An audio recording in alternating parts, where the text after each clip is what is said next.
Assalamualaikum warahmatullahi wabarakatuh. Bismillahirrahmanirrahim. Qala rabbi shrah li sadri wa yassir li amri wahlul 'uqdatam min lisani yafqahu qawli. Alhamdulillah kehadirat Allah Subhanahu wa taala karena hari ini saya masih diberi kesehatan yang luar biasa. Demikian juga dengan keluarga dan juga demikian halnya dengan ayah bunda yang hari ini bersilaturahim meskipun mungkin hanya via Zoom. Dan saya sampaikan sholawat dan salam selalu tercurahkan kepada Rasulullah Muhammad SAW. Pertama kali saya ucapkan terima kasih karena sudah diundang oleh Forum Silaturahim Perbankan untuk bisa memberikan sedikit ilmu di forum ini. Dan mungkin sebelum saya memulai lebih lanjut tentang bagaimana sih cara mengenali dan mengelola emosi, mungkin perlu ta'aruf sedikit ya Bunda. Saya adalah ibu dengan 3 anak, 1 putri dan 2 orang putra. Dan saat ini kegiatan saya memang sehari-hari banyak di lembaga-lembaga sekolah, terutama di Surabaya dan Sidoarjo, karena memang konsentrasi saya lebih banyak untuk menangani anak-anak yang mengalami permasalahan di tumbuh kembang. Dan juga anak-anak yang mengalami spesial need. Jadi memang anak-anak inklusi itu yang saya banyak tangani sehari-hari. Selain dengan saya melakukan terapi. Kemudian kegiatan saya sehari-hari juga selain ngurusin anak-anak itu memang adalah menulis dan juga sekaligus 1 minggu sekali memang ada jadwal untuk mengisi program mozaik di radio Suara Muslim Surabaya. Tapi memang lebih banyak kepada parenting tentang anak-anak. Kalau kita bicara tentang mengenali dan mengelola emosi, sebenarnya ada banyak definisi emosi ya Bunda, tapi masalahnya tidak semua orang memahami apa sih yang disebut emosi. Kadang-kadang kita hanya melihat orang yang lagi marah itu emosi, padahal sebenarnya rasa bahagia, rasa sedih, kecewa, takut, kemudian jijik, kemudian terkejut, kemudian merasa senang itu adalah bagian dari emosi.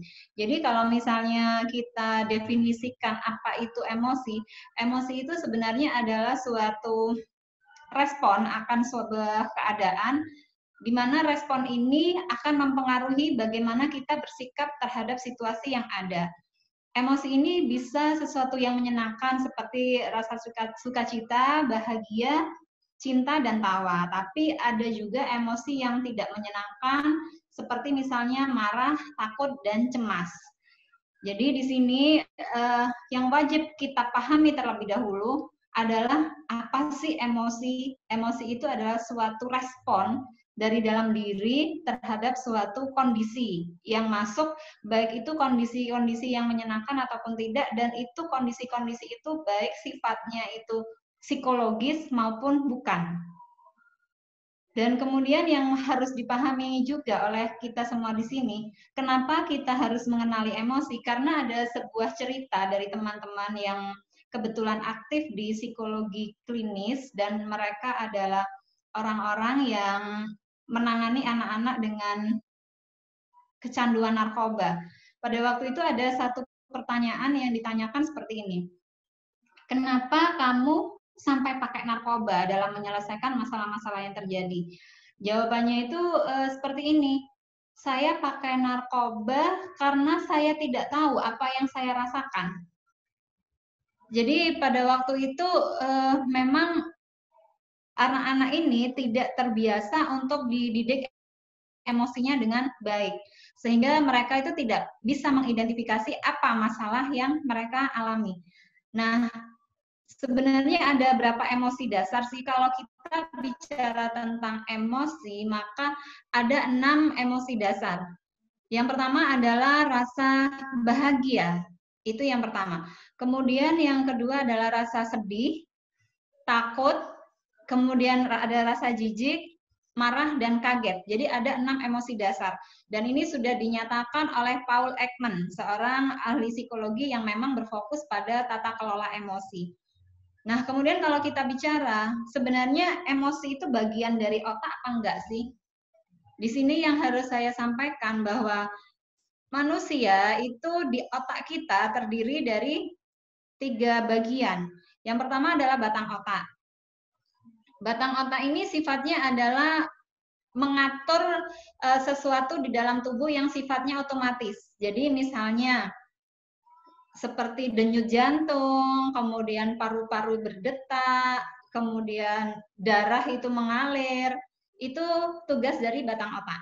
Kemudian otak belajar itu adalah yang dinamakan dengan atau yang kita kenal dengan nama prefrontal cortex.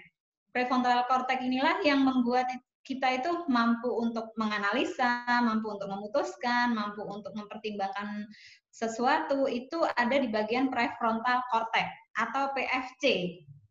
PFC ya Bunda, bukan PVC. Jadi kalau PVC itu pipa, kalau PFC maka itu adalah prefrontal cortex. Nah, kemudian otak yang ketiga itu adalah otak emosi yang kita kenal juga dengan nama sistem limbik. Dan sistem limbik inilah yang memang sangat mempengaruhi emosi kita, dan sistem limbik ini juga lebih dikenal sebagai otak mamalia. Karena memang sistem limbik yang dimiliki oleh wanita dan laki-laki itu berbeda ukurannya, dan juga area yang dipengaruhi oleh sistem limbik itu kalau wanita itu lebih luas. Karena itu tugas pengasuhan itu Allah berikan kepada wanita, karena memang secara struktur otaknya saja sudah berbeda dengan otak laki-laki. Dan sistem limbik inilah yang disebut dengan otak mamalia, dan itu kita miliki. Sedangkan kalau batang otak tadi yang sudah saya sebutkan, yang mengatur denyut jantung, yang mengatur fungsi darah itu agar bisa mengalir dengan baik, yang mengatur pernafasan kita itu detaknya harus seperti apa, itu batang otak itu fungsinya selain untuk hal-hal seperti itu, batang otak itu sifatnya adalah untuk kita mengamankan diri. Kalau misalnya menghadapi bahaya nih, saya harus seperti apa. Dan yang perlu ayah bunda pahami di sini, sebenarnya orang kalau mengalami mati suri, selama batang otaknya belum mati, maka dianggap dia belum mati. Karena yang menentukan semua itu di batang otak. Jadi bukan karena denyut jantung kita, enggak. Tapi kalau batang otak ternyata masih hidup, masih baik, maka orang ini dipastikan belum mati. Dan luar biasanya Allah menciptakan batang otak ini, dikatakan dalam sebuah penelitian, ini malah dilakukan di Jepang ya. Kalau di Al-Quran atau di hadis-hadis, terutama di hadis Rasulullah sudah dikatakan bahwa silaturahim itu memperpanjang usia, salah satu manfaat silaturahim. Dan dari sebuah penelitian yang dilakukan di negeri Jepang, ini riset medis, mengatakan seperti ini, orang-orang yang sering menjaga atau sering berkunjung atau senang menjaga silaturahimnya, senang menjaga persaudaraannya, maka itu membuat usia batang otak yang dimiliki itu lebih panjang dan lebih lama. Karena itu ternyata benar bahwa sunnah-sunnah yang disampaikan oleh Rasulullah itu ternyata secara teknologi modern memang sudah terbukti nyata, dan itu saat ini terbuktikan semuanya oleh sains. Jadi Bunda kalau misalnya kepengen panjang umur, memang silaturahim itu salah satu cara agar kita batang otaknya juga tetap sehat. Nah ini kadang-kadang yang kita lupa, apalagi kalau kayak semacam sudah ada masa pandemi COVID ini ya, kita itu silaturahimnya cukup dengan gadget yang ada di tangan kita. Nah, saya berharap sih semoga nanti setelah COVID ini berlalu, kita bisa saling mengunjungi teman-teman kita saling mengunjungi kerabat kita saling mengunjungi orang tua kita. Agar apa? Agar tali silaturahim itu tetap terpelihara dengan baik, dan agar kita itu juga mengikuti sunnah Rasulnya. Selain untuk menjaga kesehatan kita sendiri. Nah, kemudian saya ingin bicara tentang otak emosi ini. Jadi kalau misalnya tadi sudah kita pahami bahwa emosi itu ada 6. Tapi selama ini kita tidak tahu apakah emosi itu punya fungsi. Ada, emosi itu punya fungsi. Fungsi emosi pertama itu adalah sebagai energizer. Nah, energizer ini berarti emosi itu sebagai pembangkit energi. Bagaimana kita itu bisa melakukan sesuatu kalau kita itu nggak punya emosi. Kalau kita itu nggak punya emosi, berarti kita itu dianggap orang yang mati. Dan ini memang yang terjadi pada orang-orang depresi. Mereka kan emosinya mati, maka mereka itu sudah nggak punya keinginan untuk ngapa-ngapain. Nah, itu yang terjadi. Kemudian yang kedua, emosi itu sebagai messenger atau sebagai pembawa pesan. Sebagai pembawa pesan apa? Emosi, pada saat kita menampilkan emosi tertentu kepada orang lain, itu sebenarnya kita sedang memberikan sebuah sinyal kepada orang lain untuk menangkap apa sebenarnya yang terjadi dengan diri kita. Jadi memang fungsinya itu sebagai pembawa pesan. Kemudian yang ketiga, fungsi emosi adalah sebagai sumber informasi tentang keberhasilan kita. Dianggap sumber informasi karena begini, kalau kita mencapai sesuatu, kita puas, kita bahagia, maka yang akan terjadi dengan diri kita adalah kita merasa senang. Kemudian tiba-tiba raut wajah berubah. Kemudian selain itu kita merasa bahagia. Tapi kalau misalnya kita mengalami kegagalan, nggak puas dengan sesuatu, maka apa yang akan terjadi? Yang akan terjadi adalah mungkin kita merasa lelah seharian, merasa lemas, kemudian juga merasa nggak nyaman. Nah, itu emosi itu sebenarnya sudah memberikan tanda-tanda itu. Jadi kalau misalnya dibilang emosi itu fungsinya apa? Ya fungsi dia adalah sebagai pembawa pesan, sebagai energizer, dan sebagai pemberi informasi tentang keberhasilan kita, sebagai achiever message ya. Dan kemudian emosi itu juga sebenarnya adalah sebuah apa ya, sebuah bahasa ya, sebuah bahasa yang sifatnya nonverbal untuk menyampaikan kepada orang lain apa sih yang terjadi dengan diri kita. Jadi kalau misalnya kita melihat seseorang duduk, kemudian wajahnya ditekuk, kemudian tangannya gelisah seperti ya, tangannya diutar-utar seperti ini, kemudian mungkin dia juga mengetuk-ngetukkan jarinya, itu sebenarnya dengan bahasa-bahasa isyarat seperti itu, kalau kita peka, kalau kita peka dengan bahasa-bahasa tubuh seperti itu, kita sebenarnya udah tahu apa sih sebenarnya yang terjadi. Sama dengan kita menghadapi anak-anak kita. Kalau misalnya ngobrol dengan mereka, mereka cenderung menundukkan kepala, kemudian nggak mau menjawab, kemudian matanya kemana-mana, itu sebenarnya sedang ada emosi-emosi yang sepertinya itu menandakan bahwa anak sedang berbohong, atau dia sedang mencari alasan. Jadi memang di situ sifatnya adalah sebagai interpreter. Emosi yang muncul itu sebagai interpretasi tentang apa sebenarnya yang terjadi pada anak-anak kita. Nah, bagaimana sih agar emosi yang kita miliki ini bisa berguna dalam kehidupan kita? Otomatis memang kita harus memiliki kecerdasan emosional yang baik. Dan sayangnya memang untuk saat ini kecerdasan emosional itu kurang bisa terkelola dengan baik dan kita tidak terlatih untuk melakukan itu. Yang seringkali kita lihat bahkan dilakukan oleh banyak orang-orang terhormat, seringkali saat emosi itu lepas kontrol sehingga membuat seseorang itu melakukan sesuatu di luar yang kita harapkan. Jadi kalau misalnya dulu masih ingat dengan apa yang disampaikan oleh Gus Dur waktu itu kan menyatakan apa ya, anggota Dewan itu adalah anak-anak TK karena melihat tingkahnya seperti itu, ya karena memang mereka tidak terlatih secara emosinya untuk menghadapi situasi-situasi yang membuat mereka tertekan atau depresi sehingga menampilkan perilaku-perilaku yang tidak matang atau tidak adekuat. Jadi memang sangat dibutuhkan kita itu cerdas secara emosional.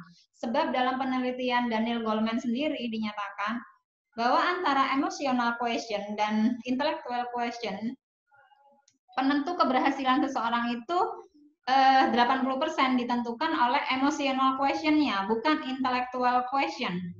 Sebab banyak orang-orang di dunia ini yang memiliki kecerdasan luar biasa, IQ luar biasa, tapi ternyata memang tidak berhasil dalam tugas-tugasnya, tidak berhasil dalam kehidupan sosialnya.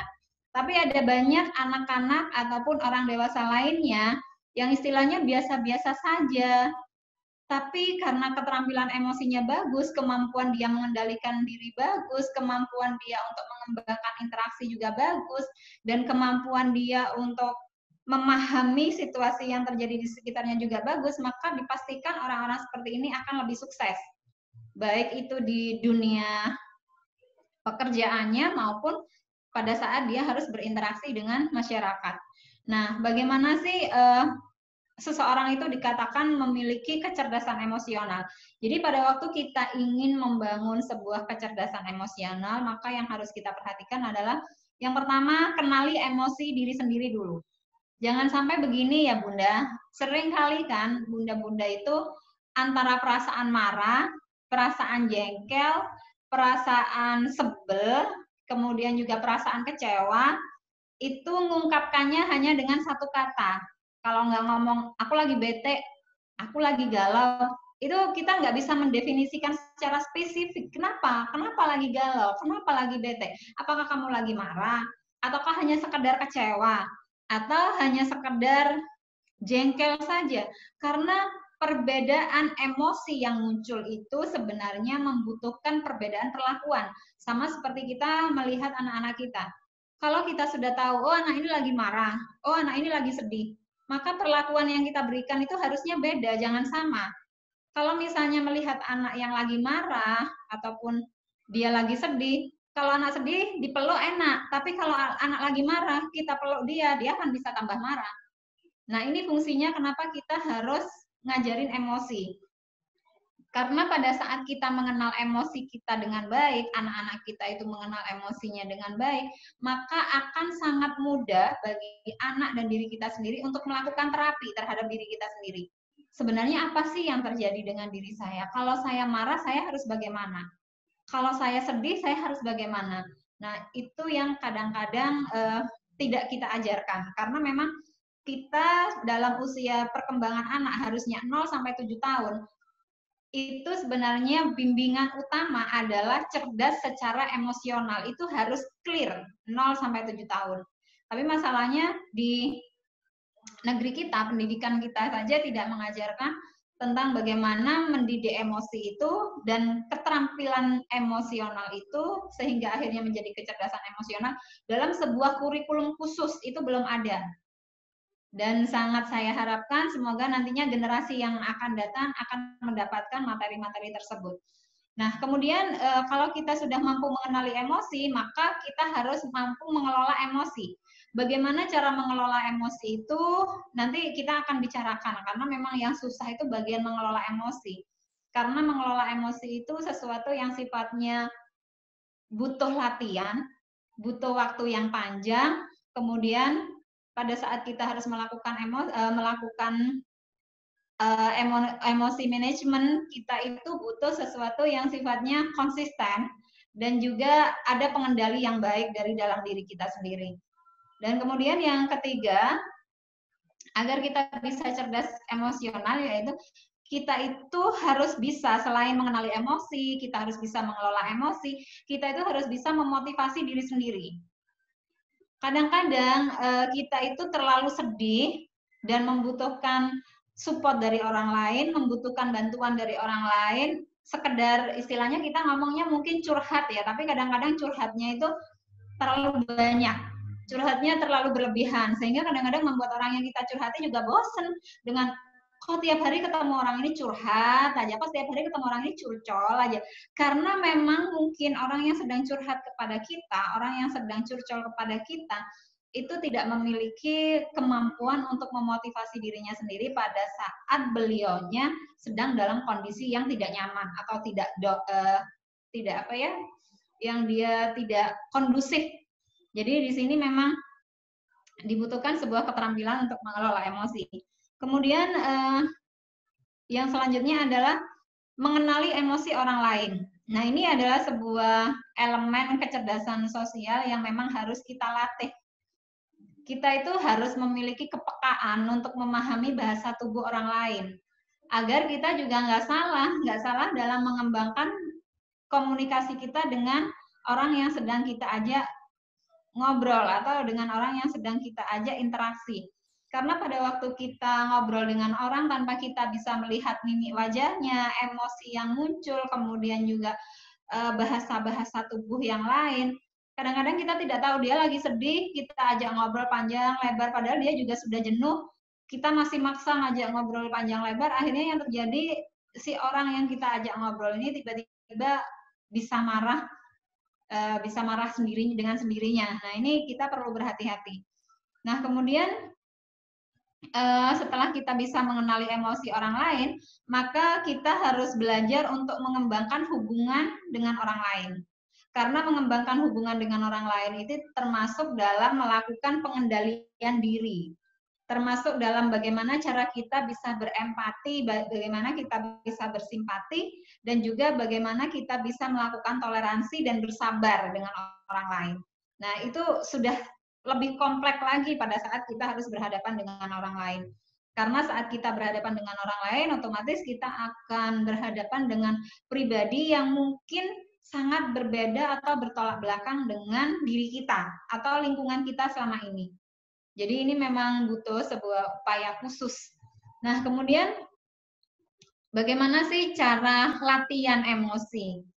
Mungkin ayah bunda sering tahu ya bahwa yang gampang marah itu kata anak-anak kan ibu ya, para ibu-ibu. Yang paling cerewet juga ibu-ibu. Itu yang disampaikan oleh anak-anak. Dan kalau anak-anak ditanya, Adek, kalau buat bunda, kasih dong huruf yang bisa mewakili bunda. Mereka itu kasih huruf C. Saya dulu berpikirnya, oh bunda itu C itu cakep, cantik ya. Enggak ternyata. Bunda itu ternyata adalah seorang yang cerewet, kemudian cemberut, jadi sesuatu yang sifatnya negatif di mata anak-anak kita. Nah, karena wanita itu memang bagian otak emosinya lebih besar daripada pria, memang pada waktu-waktu tertentu lebih banyak berpikirnya menggunakan emosinya daripada logikanya. Dan ini sebenarnya wajar, karena memang bagian otak kita itu lebih besar.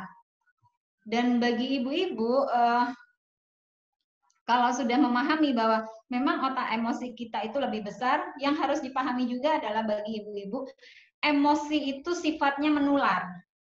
Jadi Bu, kalau ibu sedih, jangan sampai kesedihan itu dibawa pulang ke rumah. Kalau misalnya masalahnya itu nggak ada hubungannya dengan orang-orang di rumah.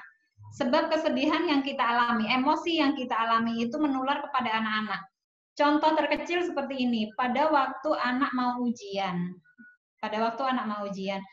Karena ibunya cemas luar biasa dan kemudian pada waktu itu juga ibunya merasa khawatir luar biasa, maka yang terjadi adalah tiba-tiba anak yang baik-baik saja ini tiba-tiba bisa mengalami yang namanya sakit panas tiba-tiba pada waktu dia mau ujian.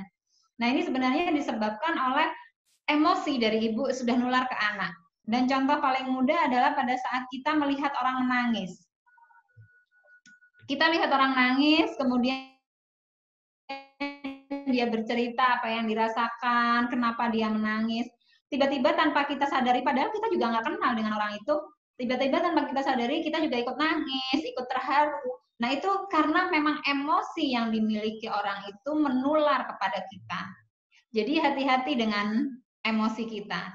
Jadi kalau mau masuk kantor, upayakan emosi itu sudah clear, nggak ada sisa-sisa lagi kesel, nggak ada sisa-sisa lagi sebel, agar apa? Agar nggak nular pada teman-teman sekantor. Karena kalau sudah nular itu yang namanya energi emosi negatif itu, otomatislah seharian itu bisa mempengaruhi mood kita. Nah, ini yang istilahnya perlu kita kontrol dengan baik. Karena memang sifat emosi itu menular. Dan apa sih yang harus kita lakukan sebenarnya pada waktu kita itu merasa sedih atau merasakan perasaan-perasaan yang tidak nyaman? Pada waktu kita menghadapi suatu persoalan, ini yang sering menjadi masalah. Bagaimana ya pada saat kita menghadapi suatu masalah atau kita ingin marah, apa yang harus kita lakukan? Kalau menurut sunnah Rasul kan memang sudah ada hadisnya, la taqda walakal jannah, bersabarlah, jangan marah, bagimu surga. Itu yang dikatakan oleh Rasulullah. Tetapi kan bagaimana untuk kita bisa bersabar, kemudian bagaimana untuk menahan marah, itu kan butuh latihan ya Bu. Apalagi kalau yang kita sudah terbiasa untuk umbar emosi sana sini, itu akan sangat berat rasanya. Jadi yang berat itu bukan hanya sesuatu yang sifatnya kita angkat, tapi emosi yang kita alami dan kemudian kita harus lawan. dengan cara kita mengendalikan semua stimulus-stimulus yang muncul dari dalam diri untuk keluar itu memang sangat-sangat berat. Nah, setelah kita menahan marah nih kan latak do walakal jana. Jangan marah, tahan nih marah. Kita kan harus istighfar dulu ya pada waktu marah. Istighfar yang banyak. Kemudian yang kedua yang harus kita lakukan adalah diam. Jadi memang karena kita terbiasa kalau ada apa-apa itu langsung nyeplos ya. Ini kayaknya udah menjadi sebuah kebiasaan umum ya Bu ya. Bahwa pada saat kita mengalami sesuatu nggak nyaman, mengalami sesuatu yang nggak enak, itu memang kita nggak ada jeda. Nggak ada jeda, pokoknya kena apa, langsung balas kan gitu. Nah itu sebenarnya adalah bagian dari sebuah proses amigdala hijacking. Jadi kalau dalam otak itu amigdala, bagian yang mengatur emosi itu sedang mengalami pembajakan oleh emosi yang muncul dari dalam diri kita. Sehingga apa yang terjadi, kita nggak bisa ngontrol apa yang mau kita ucapkan, apa yang mau kita lakukan, dan ini sangat berbahaya sekali. Apalagi kalau kita berhadapan dengan anak-anak kecil. Dan apalagi kalau kita berada di muka umum. Nah, ini sangat berbahaya sekali kalau misalnya kita mengalami proses yang namanya amigdala hijacking. Dan kenapa agar tidak terjadi amigdala hijacking dalam ilmu neuroscience dan juga dalam sunnah Rasulullah itu, selain mengendalikan diri, jangan marah, kita kan memang harus diem. Jadi perlu jeda memang pada waktu kita mau marah itu, coba diem dulu. Diem dulu beberapa menit, atur nafas. Dan bagi ibu-ibu, kalau kita lagi marah tuh sama anak-anak di rumah, ingat Bu, marah itu bukan hanya disebabkan karena kenakalan anak-anak, tapi karena bisa juga karena kita sedang capek, kita sedang mengalami dehidrasi. Makanya kalau orang marah itu kadang-kadang kan suka dikasih minum tuh Bu. Ya agar apa? Agar tubuhnya tercukupi oleh air dan agar otaknya itu lebih tenang, oksigen masuk di otak sehingga nggak jadi marah. Dan yang perlu ibu-ibu lakukan kalau pada waktu marah kan kata Rasulullah selain tahan diri, diem dulu, kemudian setelah itu istighfar, dan setelah itu ingat sebuah hadis dari Rasulullah yang diriwayatkan oleh Abdullah bin Mas'ud bahwa pada saat kita mau marah dan kita bisa menahan dengan sebaik-baiknya, maka sesungguhnya Allah sedang membangunkan sebuah rumah untuk kita di surga. Nah, itu sebenarnya adalah sebuah penyemangat ya. Makanya kalau mau marah itu tahan memang Bu, sebisa mungkin untuk tahan, untuk diem. Jangan merespon apapun. Kalau bisa langsung duduk. Kata Rasulullah kan kalau misalnya kita marah posisi berdiri, duduklah. Jadi kita itu mengambil tempat yang lebih rendah. Itu kata Rasulullah. Jadi kalau misalnya kita sudah ngambil tempat yang lebih rendah nggak bisa, ya memang langsung harus berwudu. Nah kalau misalnya seperti itu ternyata ibu itu masih marah-marah, masih suka marah-marah, kemudian ayah mungkin juga masih marah-marah. Bagi ibu-ibu nih atau ayah, sebenarnya ada teknik dari neuroscience. Kalau kita sudah mau marah, kalau kita sudah di ubun-ubun nih rasanya mau meledak ya yang namanya marah itu, mungkin kalau kayak di film kartun itu seperti Donald bebek dikasih apa telur di atas kepalanya tiba-tiba langsung mateng. Nah itu kalau sudah di ubun-ubun seperti itu rasa marahnya, apa yang harus kita lakukan? Ibu-ibu ini boleh lari ke dapur mungkin. Kalau misalnya di rumah nggak ada kursi yang tinggi. Nah, lari ke dapur itu untuk apa? Untuk duduk di tempat biasa kita nyuci piring. Itu kan tempatnya lebih tinggi tuh Bu, lebih tinggi dari ini ya, biasanya kan tempat cuci piring itu tinggi. Kita duduk di situ, kemudian kaki kita itu diayun-ayun, dua-duanya diayun-ayun. Jadi usahakan kaki itu menggantung.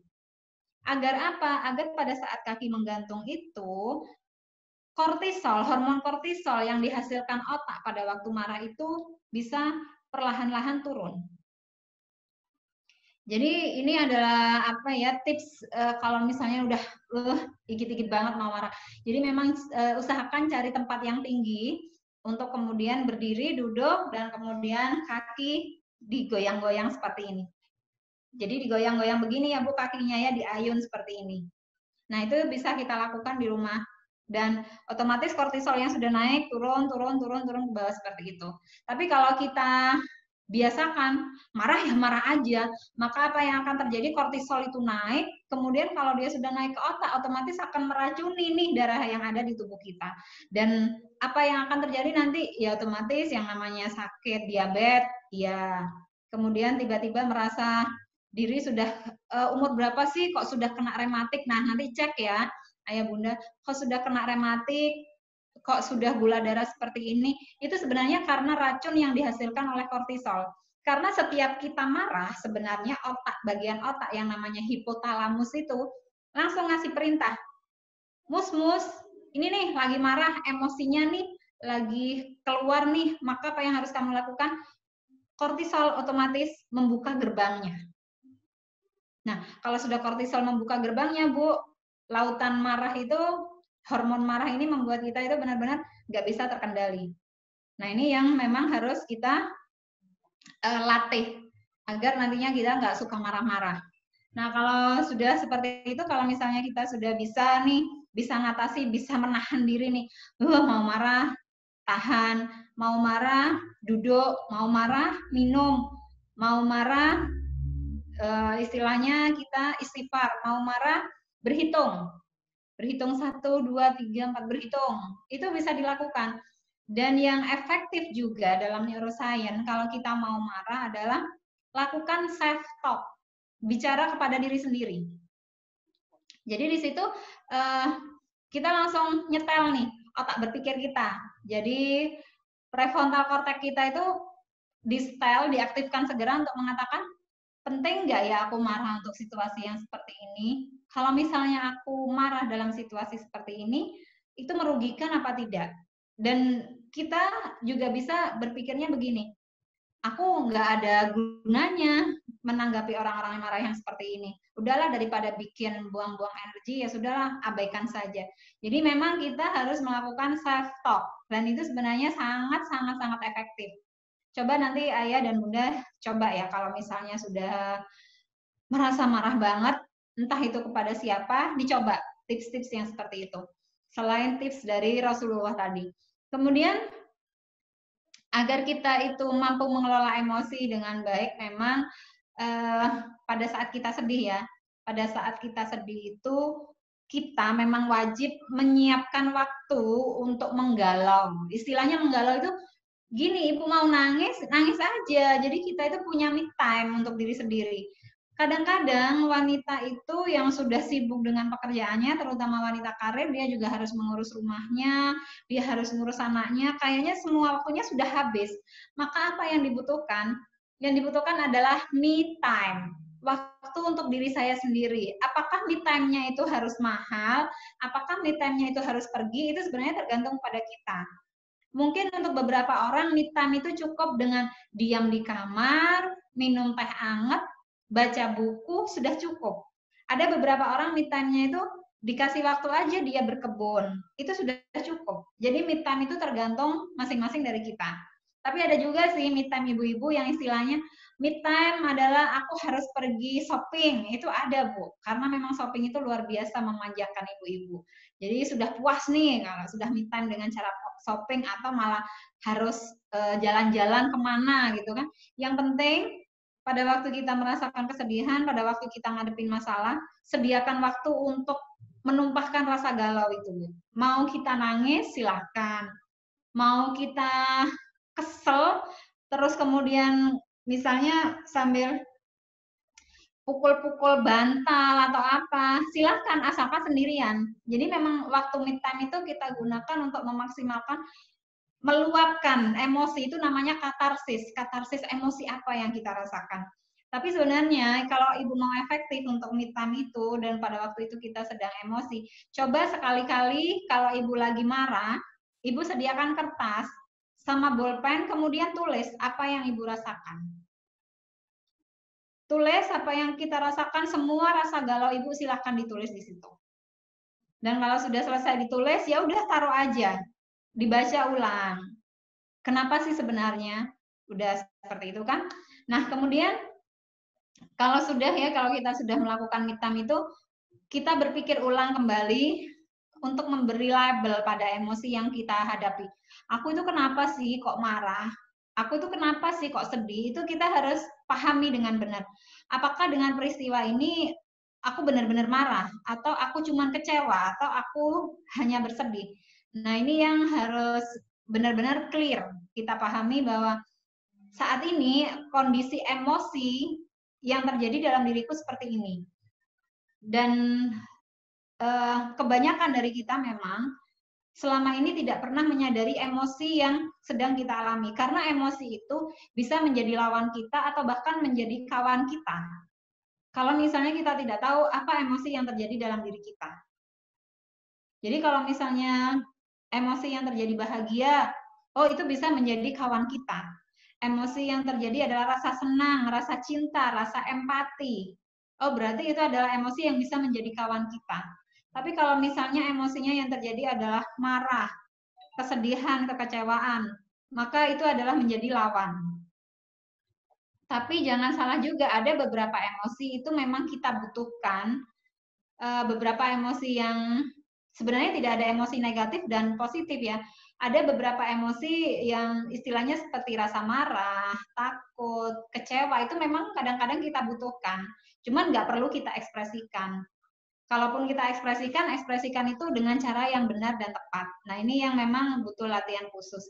Kemudian pada waktu kita emosi yang harus kita lakukan itu cari mood booster. Mood boosternya apa? Yang tahu ya kita sendiri. Kalau misalnya kayak saya, mood booster saya mungkin adalah makan coklat dan kemudian membaca buku yang saya sukai. Itu mood booster saya. Kemudian dengerin lagu-lagu yang saya sukai, itu menjadi mood booster bagi saya. Tapi kalau ibu apa? Temukan. Jadi di sini memang dibutuhkan sebuah mood booster agar kita itu bisa meredakan emosi-emosi yang terjadi. Kemudian yang harus kita pahami juga pada waktu kita akan mengelola emosi adalah kita mencoba menempatkan diri kita pada posisi orang lain yang mungkin kita anggap sebagai sumber masalah akan sesuatu yang terjadi pada diri kita. Jadi di situ kita sedang berusaha empati.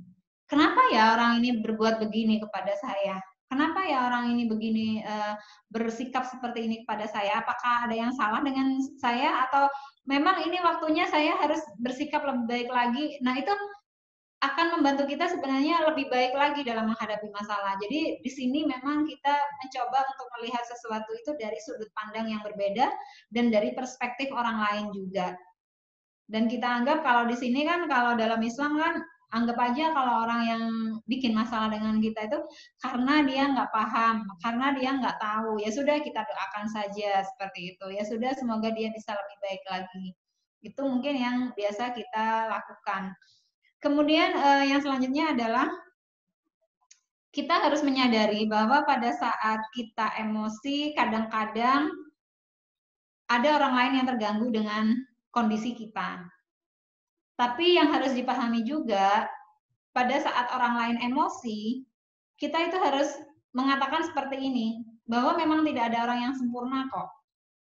Jadi kalau misalnya dia yang biasanya baik kepada kita, kemudian hari itu dia nggak baik, ya sudah, bilang aja, memang tidak ada yang sempurna. Kesempurnaan itu hanya Allah. Jadi di situ sebenarnya kita sedang menahan, oh iya, aku lagi sebel sama dia, ya udah nggak apa-apa. Jadi di sini memang berlatih untuk memaafkan, berlatih untuk berempati, dan ini memang butuh sebuah latihan khusus karena itu kan dalam anger management, pengelolaan marah, pengelolaan rasa dendam itu ada sebuah pelatihan khusus karena memang untuk membuang rasa marah, membuang rasa dendam itu kalau tidak ada latihannya, kalau tidak ada ilmunya yang cukup, itu susah. Karena itu dalam Islam sendiri sebenarnya untuk beberapa parenting itu kan sampai ada sesi tazkiyatun nafas. Tazkiyatun nafas itu adalah sesi bagaimana kita sebagai orang tua memperbaiki luka-luka pengasuhan di masa lalu yang itu mempengaruhi karakter kita, sehingga dengan karakter-karakter yang ada sekarang kita perbaiki lebih baik, itu akan membuat pengasuhan kita kepada anak-anak lebih baik lagi. Jadi memang melatih emosi dan manajemen rasa marah itu tidak bisa dengan hanya sehari 2 hari ataupun seminggu 2 minggu, enggak. Butuh waktu yang cukup panjang. Dan pada waktu kita sedang melatih emosi, perhatikan juga bahwa ada banyak hal di sekitar kita itu yang bisa membuat kita itu sebenarnya dalam kondisi baik-baik saja, tapi karena sebuah peristiwa sedikit kita kemudian langsung marah, itu karena memang ada memori-memori sisa yang mungkin itu terjadi di masa lalu yang membuat trauma kita, akhirnya itu membuat sesuatu yang sedikit itu bisa mengakibatkan kita bad mood ataupun mengalami perasaan-perasaan yang tidak enak. Kemudian yang selanjutnya adalah memang syarat semua hal yang terkait dengan mengelola emosi adalah bersabar. Sabar itu memang susah, ibu-ibu. Jadi kalau misalnya dikatakan, ibu sih enak ngomong bersabar, tapi kan ibu nggak pernah tahu apa yang saya rasakan. Iya, memang kita nggak pernah tahu apa yang dirasakan orang lain. Karena itu saya bilang, tingkatan tersusah pada waktu mengelola emosi adalah bagaimana saat kita itu harus bersabar akan sesuatu yang tidak kita sukai. Dan otomatis kalau kita dituntut untuk bersabar ini, apa yang kita lakukan? Yang kita lakukan adalah melihat orang-orang yang tidak beruntung di sekitar kita. Melihat orang-orang yang istilahnya standar hidupnya itu tidak seperti kita. Jadi memang kita harus melihat ke bawah. Dan pada waktu kita mencoba bersabar, maka yang harus kita lakukan adalah bersyukur kepada Allah. Jadi kalau sudah ngomong latihan bersabar, berarti kita juga harus latihan bersyukur. Karena memang tidak semua orang juga mampu bersyukur dengan baik, dan juga tidak semua orang bisa melatih sabarnya dengan baik. Dan itu butuh latihan khusus. Tapi insya Allah bisa kalau kita mau dan kita niat. Kemudian yang selanjutnya adalah berpikir dan bertindak positif. Ada sebuah penelitian yang menyatakan bahwa pada saat kita sedang merasa nggak nyaman dengan diri kita sedang merasa emosi dengan diri kita sendiri, maka yang harus kita lakukan jangan diem, jangan hanya diem. Kan Rasulullah dalam salah satu sunnahnya kalau memang nggak bisa duduk, berbaring, kalau nggak gitu segeralah berwudu, seperti itu kan. Jadi di situ kan ada gerak. Nah, sebuah penelitian terbaru dari ilmu psikologi positif seperti yang disampaikan oleh Tal Ben Sahar, bahwa sebenarnya kita itu memiliki wonder drug. Wonder drug itu adalah sebuah obat ampuh tapi sangat murah dan sebenarnya tersedia, dan kalau kita mau kita bisa melakukannya setiap hari. Apa wonder drug itu? Wonder drug-nya adalah exercise. Exercise itu apa? Latihan atau olahraga.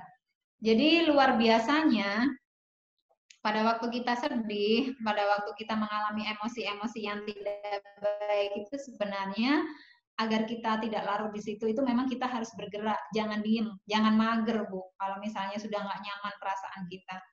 Karena memang obat terbaik dari segala hal itu memang adalah melakukan gerakan-gerakan. Karena itu saya bilang dalam kondisi COVID seperti ini, kita itu harus tetap bergerak dalam menyampaikan kebaikan-kebaikan. Kita harus tetap bergerak untuk membantu orang lain. Agar apa? Agar kita mampu bersyukur dan bersabar.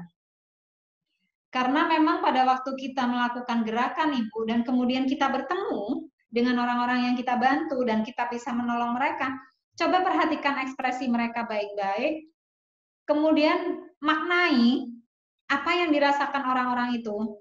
Maka apa yang terjadi dalam tubuh kita? Hormon kita pada waktu kita bergerak itu saja sudah mengeluarkan, ya, otak itu sudah mengeluarkan hormon yang namanya oksitosin dan dopamin, hormon bahagia, hormon cinta. Hormon yang dua hormon ini kalau bekerja dengan baik itu otomatis akan meningkatkan imunitas tubuh dan menghilangkan stres. Makanya kalau dalam tinjauan neuroscience, orang mau berbuat baik itu harus dilakukan dan bertemu langsung. Jadi tidak ada salahnya misalnya kita titip dana wakaf, titip sodakoh, zakat, infak itu ke sebuah lembaga. Tapi sekali-kali kita datang, memang kita datangi orang-orang itu, kita bertemu dan kemudian kita rasakan, kita lihat matanya ekspresinya seperti apa. Karena pada waktu itulah otak itu sebenarnya sedang mencerna, memahami dan memaknai. Dan dari situ otak lagi belajar untuk mengatakan, oh ini loh kebahagiaan, oh ini loh ekspresi yang membuat orang lain senang. Dan itu yang membuat tubuh atau yang membuat otak mengeluarkan hormon yang namanya dopamin, oksitosin. Itu otomatis keluar. Kalau bagaimana cara keluarnya, saya belum mempelajari dengan detail ya Bu. Tapi yang terjadi adalah Allah menciptakan kalau kita sudah menolong orang lain, kita bergerak, dan kemudian melihat ekspresi orang lain itu, maka yang akan terjadi di tubuh adalah muncul hormon dopamin dan oksitosin yang merupakan hormon bahagia. Nah, sebenarnya kalau terkait gerak ini ya Bu ya, anak-anak zaman sekarang kan mager ya rata-rata karena mereka tergantung pada gadgetnya. Kalau memang masih ingat dulu mungkin ada di beberapa ibu-ibu di sini yang mungkin masih bersekolah di zamannya Pak Harto dulu berkuasa. Dulu itu setiap pagi sebelum kita masuk kelas itu kan setiap mau masuk kelas kita itu harus melakukan SKJ ya Bu, senam kesegaran jasmani. Itu sebenarnya fungsinya apa? Senam kesegaran jasmani itu adalah sebuah bentuk exercise atau sebuah bentuk latihan. Nah, sebenarnya pada waktu anak-anak sedang senam, pada waktu anak-anak sedang bergerak seperti itu, maka bagian otak yang bernama hipotalamus itu mengeluarkanlah hormon-hormon yang namanya hormon dopamin dan oksitosin itu sehingga apa yang terjadi? Anak-anak bisa belajar dengan riang, bahagia, dan gembira. Karena anak-anak zaman sekarang kenapa mereka sering bermasalah di sekolah, kenapa nggak bahagia di sekolah, dan kenapa cepat bosan dengan sekolah, karena mereka memang juga kurang gerak, dan karena mereka juga di sekolah itu setiap hari sudah datang, langsung dikasih pelajaran, mengerjakan pelajaran dengan banyak, tapi tanpa dikasih kesempatan mereka itu untuk mengeluarkan hormon-hormon bahagianya dulu di pagi hari, apalagi kalau ibunya yang membangunkannya, bangun, anaknya mau dibangunin, taruh di depan TV, TV dinyalain, anak bangun, yang pertama kali lihat TV, atau padahal mungkin waktu itu di TV tayangannya nggak benar, itu mempengaruhi emosi anak juga. Nah, apa yang harus kita lakukan memang di pagi hari, kalau bisa anak-anak bangun tidur, kalau kita punya anak-anak yang moodnya gampang berubah, kemudian dia suka uring-uringan, maka yang pertama kali kita lakukan pada waktu dia bangun tidur adalah suruh dia untuk mungkin berlari-lari di sekitar rumah, senam-senam kecil, atau biarkan saja misalnya dia mau tendang-tendang bola, seperti itu di rumah, biarkan saja. Karena pada waktu dia begitu, itu hormon dopamin dan oksitosinnya sedang keluar. Itu hormon cinta, bahagia, dan bisa meningkatkan imunitas anak, sehingga pada waktu hormon-hormon tersebut keluar dari dalam tubuhnya, otomatis dia sekolah dengan rasa bahagia. Demikian juga dengan para ibu pekerja. Kalau sudah malamnya itu sudah kesel, sudah capek dengan banyaknya tumpukan kegiatan ataupun tumpukan tugas-tugas, maka coba bangun tidur lebih awal, bangun lebih pagi, olahraga pagi dulu. Insya Allah Bu, yang namanya hipotalamus di otak kita itu sudah Allah setel mengeluarkan hormon dopamin dan oksitosin itu dengan otomatis. Jadi ibu akan lebih baik moodnya. Jadi nggak akan lagi gampang tersinggung nih atau baper.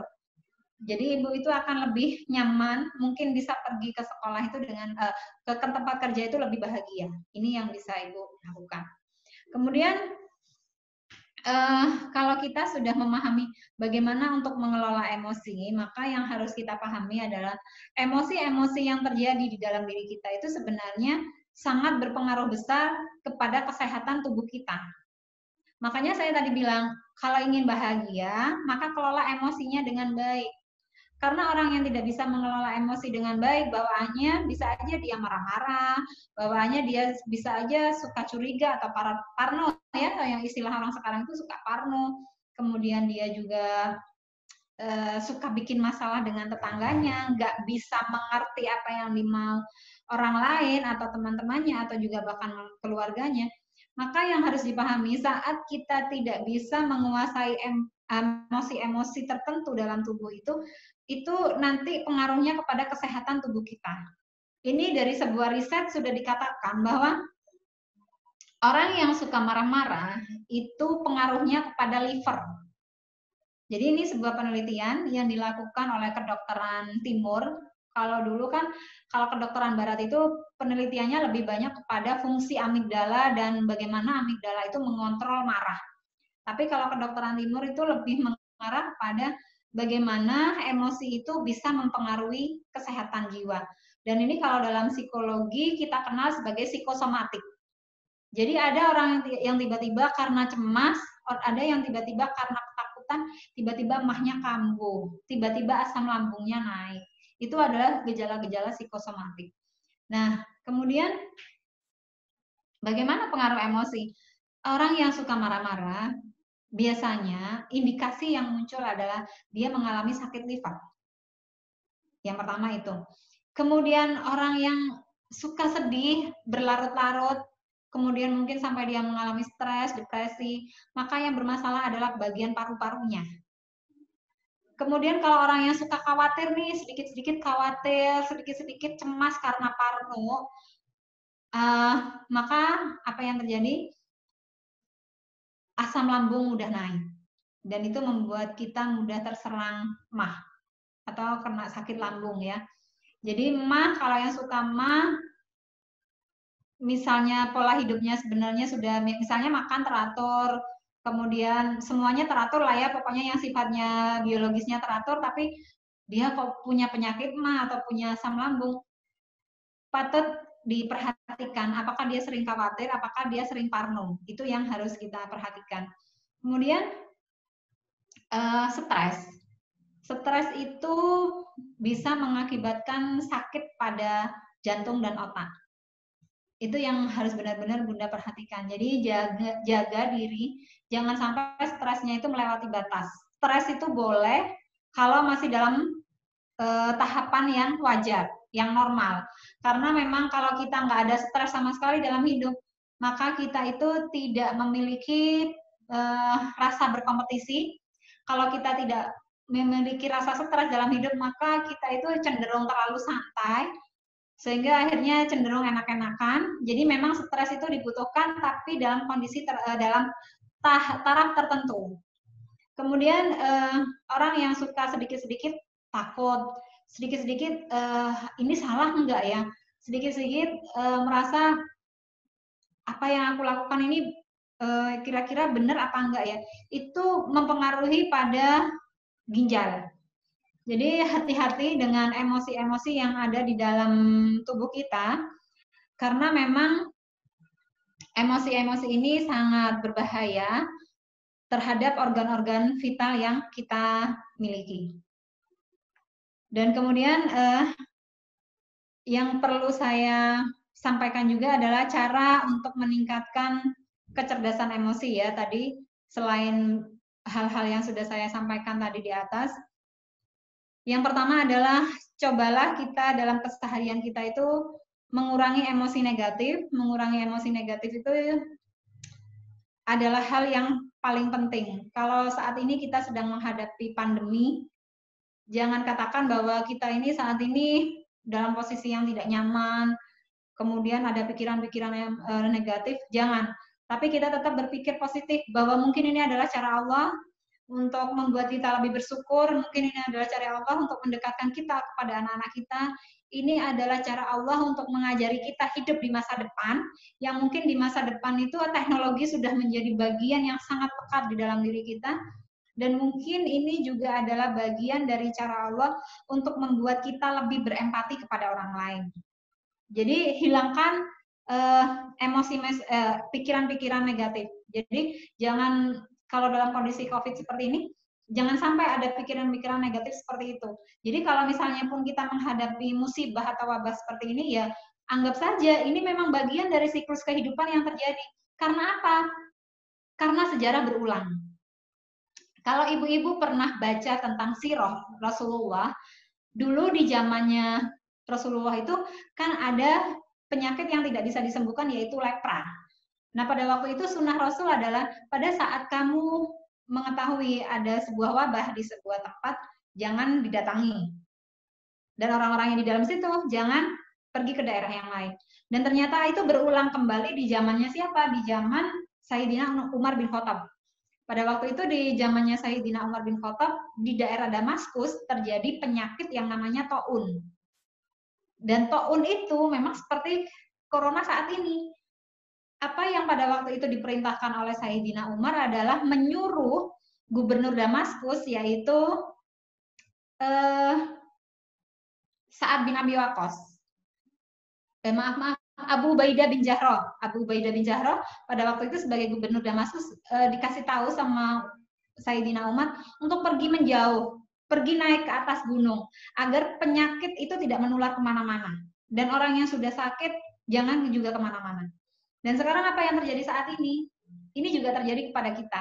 Makanya penting bagi kita umat Islam itu sebenarnya mempelajari sirah Rasulullah karena sejarah itu berulang. Dan di dalam sirah sebenarnya sudah disampaikan juga apa sih solusinya, bagaimana cara menghadapinya, itu ada semua di dalam sirah. Dan kemudian untuk meningkatkan keterampilan emosional question kita adalah berlatih untuk tetap tenang dan mengatasi stres. Jadi kalau saat ini ibu-ibu nih melihat anak-anak ya, terutama yang sudah punya anak SD, anak SMA, kemudian mereka itu dapat tugas banyak dari sekolah, ternyata banyak tugasnya yang nggak selesai juga. Itu kadang-kadang juga bikin ibunya keluar tanduknya, apalagi kalau misalnya sampai gurunya itu menegur. Nah, apa yang harus kita lakukan dalam kondisi situasi seperti ini adalah mencoba bersikap tenang, bersabar, dan gak usah stres. Dan tetap jalin komunikasi dengan anak, sampaikan kepada anak, ayo sama-sama kita berjuang bersama dengan kondisi yang seperti ini. Bunda tahu kamu bosen dengan situasi seperti ini, tapi Bunda juga sama bosennya. Karena itu agar di dalam rumah ini tetap tenang, tetap nyaman, saling bekerja sama, menghormati satu sama lain. Kalau misalnya ada tugas-tugas sekolah yang diberikan, ya tolong dikerjakan. Kalau misalnya ada tugas rumah yang diberikan, juga tolong dikerjakan. Nah, itu yang memang harus kita komunikasikan dengan anak-anak kita dan seluruh anggota keluarga yang lain. Memang sih, Bu, nggak mudah ngomong dengan anak-anak. Karena kayaknya anak-anak itu sudah dikasih tahu bolak-balik, tapi juga melanggarnya bolak-balik. Tapi ingat, bahwa Al-Quran diturunkan kepada Rasulullah dengan cara Allah itu juga mengulang-ulang pesan. Ibu perhatikan di dalam Al-Quran, ada banyak ayat itu yang diulang oleh Allah. Sudah ada misalnya di surat Al-Baqarah, di ayat berapa. Nanti akan diulang lagi di surat apa, ayat berapa. Sama seperti kita ngajarin anak-anak. Jadi sebenarnya Al-Quran itu sudah ngasih kode kok. Bagaimana sih pengasuhan, bagaimana sih parenting, bagaimana sih cara menasehati. Ya diulang-ulang. Jadi memang tugas kita sebagai orang tua itu adalah mengulang-ulang pesan yang kita berikan kepada anak-anak kita. Nah, kemudian yang selanjutnya, kalau kita ingin meningkatkan keterampilan emosional kita, yaitu berlatihlah untuk mengekspresikan emosi. Jadi di sini memang ada yang banyak orang ya kesulitan untuk mengekspresikan emosi dengan baik itu. Jadi kalau sudah marah ya udahlah langsung aja diluapkan. Kemudian bisa juga beberapa orang itu sampai banting-banting barang, ada yang berteriak. Memang ada yang seperti itu dan itu menurut saya manusiawi. Tapi kalau misalnya kita sudah terlatih untuk tidak seperti itu, maka itu akan lebih baik.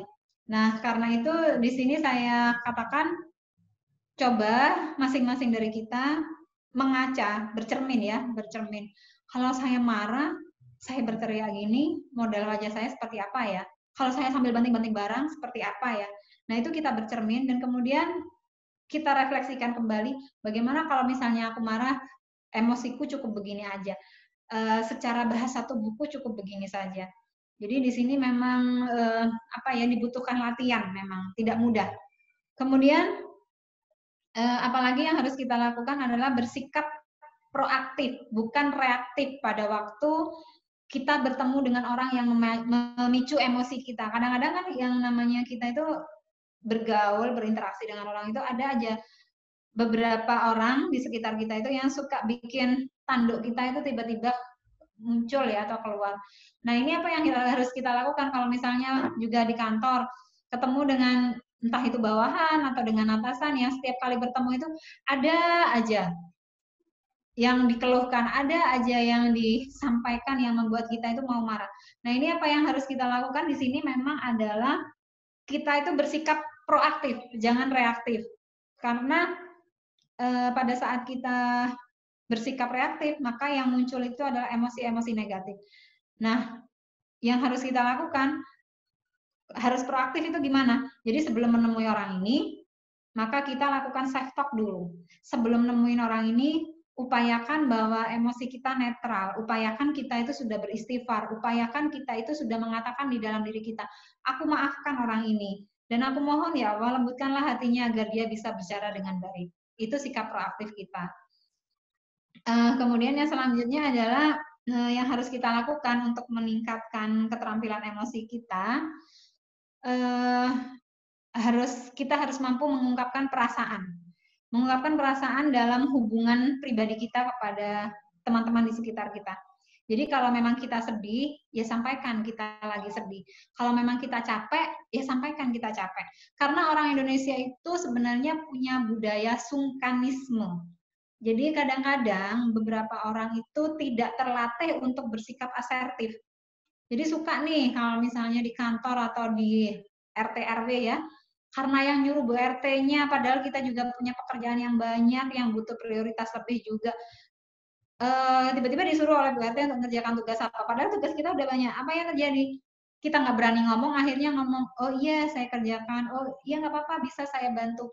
Padahal itu membuat kita itu sebenarnya tersiksa dengan kondisi seperti itu. Karena memang kita itu memiliki budaya sungkanisme.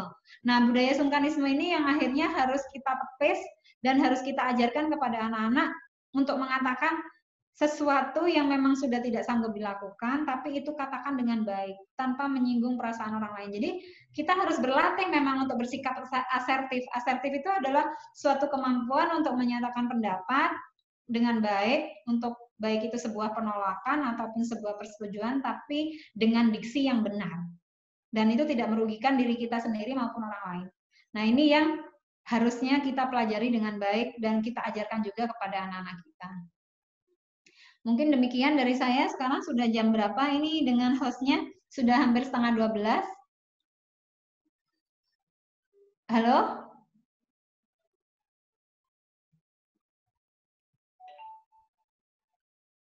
Halo?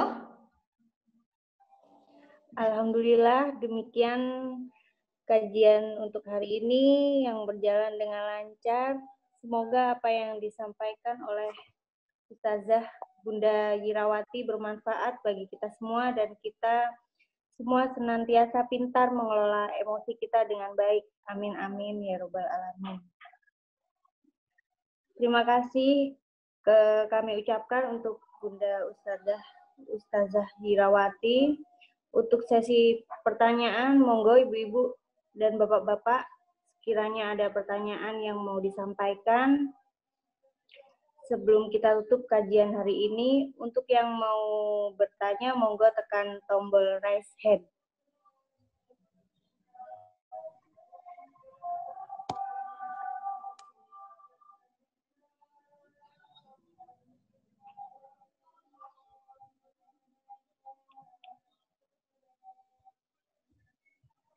Monggo ibu-ibu, bapak-bapak. Bapak-bapaknya mungkin sudah mau Jumatan ya?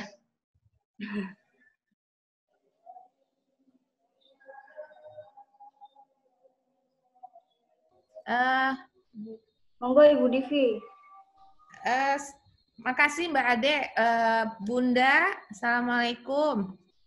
Waalaikumsalam warahmatullahi wabarakatuh. Ya Bun. Singkat aja, saya mau nanya nih. Saya punya 2 anak kembar, laki perempuan. Satu yang usianya remaja, pra-remaja ya, masuk remaja. Yang ingin saya tanyakan ke Bunda Yirawati, bagaimana caranya kita bisa mengajarkan kecerdasan emosional terhadap anak-anak? Memang di awal tausiah Bunda tadi sudah menyebutkan bahwa umur 0 sampai 7 tahun adalah di mana saatnya anak-anak harus cerdas secara emosional. Saya ingin tanyakan kalau kondisinya anak-anak sekarang yang sudah berkembang dewasa, supaya kita bisa mereka siap dengan kecerdasan emosional mereka, apa yang perlu kita support atau kita ajarkan kepada mereka selain seperti yang tadi sudah disebutkan oleh Bunda. Itu saja, supaya artinya mereka bisa menghadapi sendiri atau bisa menghadapi situasi yang terjadi di diri mereka. Kalau saya lihat mungkin selama ini kan saya pribadi atau suami masih ikut campur tangan atau masih ikut membantu untuk hal-hal yang sifatnya mungkin hal-hal yang berkaitan dengan emosionalnya mereka. Itu aja Bunda, makasih. Iya, terima kasih Bunda. Kalau kita bicara tentang anak remaja ya, sebenarnya dalam Islam itu kalau kita bicara tentang tahap perkembangan anak, dan dalam psikologi sendiri, mohon maaf, sebenarnya tidak ada istilah remaja. Yang ada itu setelah masa anak-anak, masa tamyiz, amrat, balik. Jadi remaja dalam Islam tidak dikenal, bahkan dalam literatur psikologi itu juga tidak ada istilah remaja. Istilah remaja itu sebenarnya pertama kali diperkenalkan oleh salah seorang psikolog dari Yahudi, yaitu Stanley Horst pada tahun 1921. Dan di situ dikatakan bahwa yang namanya remaja itu boleh kalau misalnya mereka itu tidak terkontrol emosinya, boleh yang namanya remaja itu belum punya pegangan, boleh yang namanya remaja itu semaunya sendiri, emosinya masih labil. Itu menurut pandangan psikolog Yahudi, dan sayangnya pandangan ini diterima hampir di seluruh dunia dan menyetujuinya. Padahal kalau misalnya kita ingat di zaman Rasulullah dan dalam literatur psikologi sendiri, tidak ada istilah yang namanya remaja. Jadi yang ada itu hanyalah anak-anak di masa tufulah, kemudian masa tamyiz, masa amrat, dan kemudian pemuda-pemuda di masa balik. Nah, kalau misalnya anak-anak kita saat ini, kita lihat dia di usia berapa. Ini tadi yang disampaikan oleh Bunda, anak-anak saya sudah remaja ya, jadi saya menangkap mereka antara SMP, SMA ya. Anak-anak itu, Bun, ya apa yang harus kita lakukan kepada mereka itu adalah, coba Bun, yang pertama, anak-anak ini dilatih untuk mengidentifikasi kebutuhan dan keinginan mereka. Jadi kalau misalnya mereka itu meminta sesuatu kepada kita, coba mereka itu suruh identifikasi yang kamu inginkan itu kebutuhan kamu atau keinginan kamu. Kalau misalnya dia sudah tahu, oh yang aku butuhkan ini adalah kebutuhan, yang aku inginkan ini adalah keinginan, maka di situ sebenarnya kita juga sedang mengajarkan tentang pengendalian diri. Dan kemudian yang kedua, tadi kan disampaikan oleh Bunda, selama ini saya masih suka ikut campur masalah yang terkait emosi. Yang namanya anak, kalau kita ingin mereka sukses, maka kita sebagai orang tua harus bersikap tegas dan konsisten dengan aturan yang ada.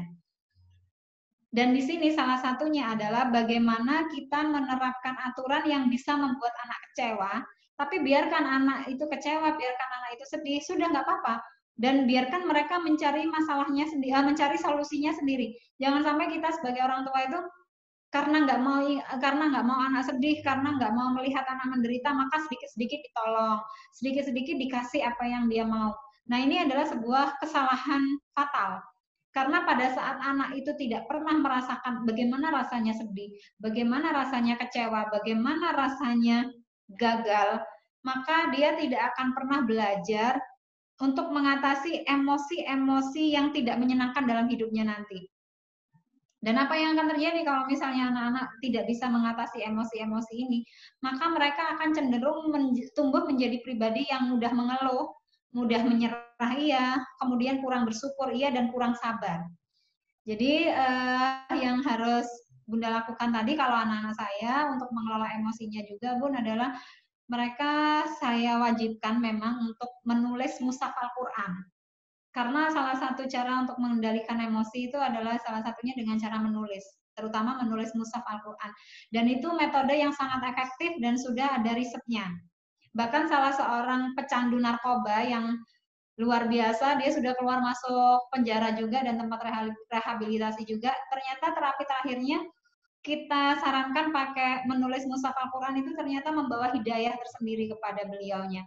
Dan kemudian setelah kita bersikap tegas dengan tidak membantu anak-anak dalam mengatasi masalah-masalahnya, dan juga dengan yang kedua adalah membiarkan anak larut dalam emosi sedihnya, nggak apa-apa, Bun. Jadi sekali-kali kamu punya masalah, kamu punya problem, ya udah selesaiin sendiri. Kita tinggal melihat sebagai orang tua cara penyelesaian dia itu bagaimana ya. Cara penyelesaian dia apakah dengan dia kemudian marah-marah juga, atau dia menerima kondisi dia marah itu menjadi bagian, oh ini mungkin cara Allah ya untuk ngajarin aku. Jadi di sini Bun, saat dengan anak-anak, saat mereka kecewa, saat mereka sedih, saya selalu bilang seperti ini, apa yang terjadi pada diri kita itu sebenarnya sudah menjadi ketentuan dan takdir Allah. Dan kamu belajarlah untuk memahami takdir Allah itu. Kenapa kira-kira kamu dikasih seperti ini sama Allah? Apakah kamu kurang ibadahnya? Apakah kamu dikasih masalah ini agar kamu lebih peka mungkin misalnya terhadap temanmu yang itu? Jadi memang di sini kembalikan semua hal itu, sandarkan kepada Allah lagi. Jadi kalau misalnya anak sedih, anak cemas, anak apapun, tanyakan masalahnya apa. Dan kemudian kalau sudah seperti ini, kira-kira kamu kalau misalnya nggak ada bapak ibu bisa mengadunya sama siapa? Ini sebenarnya adalah masa kita menumbuhkan tauhid mulkiyatullah kepada anak-anak kita. Jadi tauhid mulkiyatullah itu adalah tauhid yang mengajarkan bahwa tidak ada satupun tempat bersandar yang mutlak kecuali kepada Allah. Makanya saya bilang untuk anak-anak remaja dalam pendidikan Islam ya, dan kemudian dalam fitrah based education, anak-anak setelah lulus SMP itu memang harusnya merantau. Karena pada saat mereka merantau itu sebenarnya kita sedang mengembangkan dalam diri anak ini tauhid mulkiyatullah. Kita sedang menguatkan nih kepercayaan dia kepada Allah, kemampuan dia untuk memahami bahwa hanya Allah satu-satunya tempat dia bergantung. Pada saat dia sedih, dia harus bisa merefleksikan kenapa aku dikasih seperti ini sama Allah. Dan biasakan juga anak-anak itu pada saat ini ya, pada saat sekarang menuliskan perasaan apa sih yang sedang kamu alami. Kamu marah, kamu cuman sedih, atau kamu cuman kecewa. Kalau misalnya hanya kecewa, ya sudah, berarti kalau cuman kecewa, ya kamu bisa dong harusnya bisa mengatasi itu sendiri. Cuman kecewa aja loh. Tapi kalau sedih, otomatis juga berbeda cara mengatasinya. Jadi kita tanya kepada anak-anak. Saya dulu ngajarin anak saya itu, saya suruh label emosinya. Adik marahnya di level berapa? Kalau misalnya levelnya 3, level 4, 5, berarti adik masih bisa menguasai diri sendiri kan, nggak perlu dibantu. Tapi kalau misalnya marahnya sudah levelnya tinggi, misalnya level 7, 8, berarti adik perlu bantuan agar adik nggak marah-marah lagi. Nah itu anak-anak kita ajarkan kalau misalnya sudah terlanjur ya, belum pernah diajarin dari kecil. Itu yang kita sampaikan kepada anak-anak kita. Jadi memang di sini kita ngulang kembali dari awal Bunda. Jadi kalau misalnya sudah telat, sebenarnya tidak ada kata terlambat. Karena setiap manusia itu sebenarnya tumbuh dengan fitrahnya masing-masing.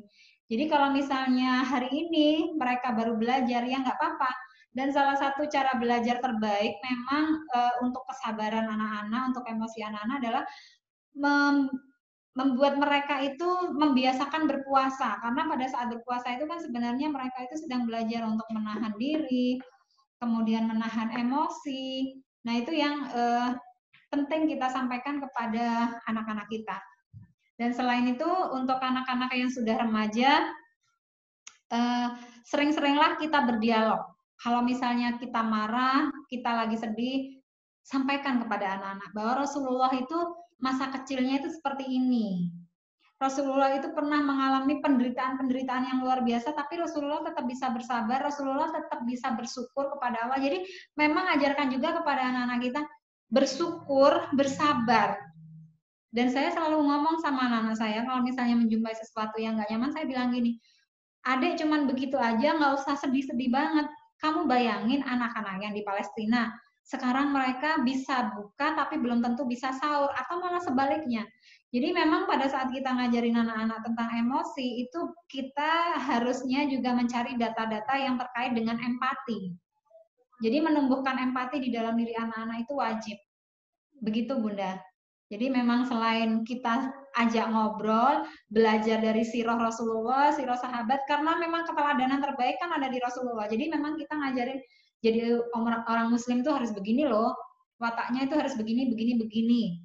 Dan sebagai penolongnya sabar dan sholat, ya itu yang harus disampaikan. Mungkin begitu Bunda.